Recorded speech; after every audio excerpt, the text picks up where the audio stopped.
The first company, Transformer and Rectifiers Limited. Terrell एक leading player है when it comes to manufacturing of transformers and reactors in India. Company के transformers कई सारे sectors में use होते हैं like petrochemicals, railways, mining etcetera. Company के direct competitors में काफी बड़ी बड़ी कंपनीज आती हैं जैसे कि siemens, ABB, CG power. Company एक B2B मॉडल में ऑपरेट करती है, manufacturing power transformers, distribution transformers, furnace transformers and even reactors. Quarterly results की बात करें तो कंपनी पिछले 2 क्वार्टर्स से हाईएस्ट एवर रेवेन्यू रिपोर्ट कर रही है इन एब्सोल्यूट टर्म्स।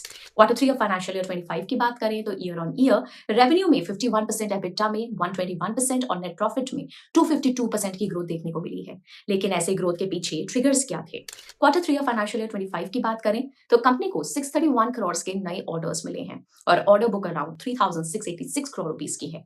और ऑर्डर इंक्वायरीज की बात करें तो 19,000 प्लस करोड़ है। 3686 करोड़ की ऑर्डर बुक के एग्जीक्यूशन पीरियड की बात करें तो मैनेजमेंट का कहना है कि ये अगले 1.5 से 2 साल में एग्जीक्यूट होगी। रेवेन्यू ग्रोथ आउटलुक तो देख लिया, बट एबिटा और नेट प्रॉफिट में जो एक्स्ट्रॉर्डिनरी ग्रोथ आई है उसको एनालाइज करें तो ये टेबल देखिए आप।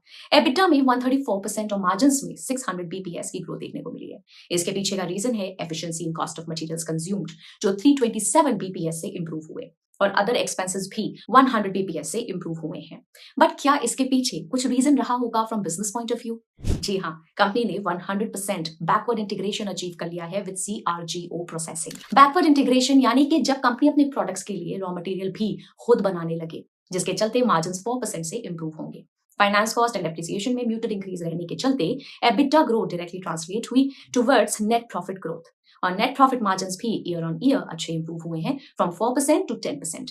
अब देखते हैं फ्यूचर बिजनेस आउटलुक पे मैनेजमेंट का क्या कहना है। फाइनेंशियल ईयर 26 के लिए 3,000 करोड़ रुपीस का रेवेन्यू और फाइनेंशियल ईयर 27 के लिए 4,500 करोड़ का गाइडेंस है with an aim to achieve 17% plus EBITDA margins. इसके साथ साथ मैनेजमेंट का ये भी कहना है कि टोटल कैपेसिटी का 80% डोमेस्टिक डिमांड और 20% फॉरेन डिमांड केटर करने के लिए यूज होगा। इसके अलावा कंपनी अभी ग्रीन हाइड्रोजन ट्रांसफॉर्मर बनने के इनिशियल स्टेज पे है, यानी कि प्रोटोटाइप स्टेज पे। आने वाले टाइम में कंपनी उससे भी मैन्युफैक्चर कर सकती है। आने वाले टाइम में कंपनी डेट फ्री होने पर भी एम कर रही है। ध्यान देने वाली बात यह भी है, कंपनी का जो 15,000 MVA का ऑनगोइंग कैपेक्स है वो नेक्स्ट ईयर फरवरी से मार्च तक कमीशन हो जाएगा, जिसके बाद कंपनी की टोटल कैपेसिटी लगभग 55,000 MVA रहेगी। रिस्क और वीकनेसेस की बात करें तो सबसे पहला होगा फ्लक्चुएटिंग रॉ मटेरियल प्राइसेस, क्योंकि कंपनी का 60% of the raw material cost related है कॉस्ट ऑफ कॉपर और CRGO स्टील से।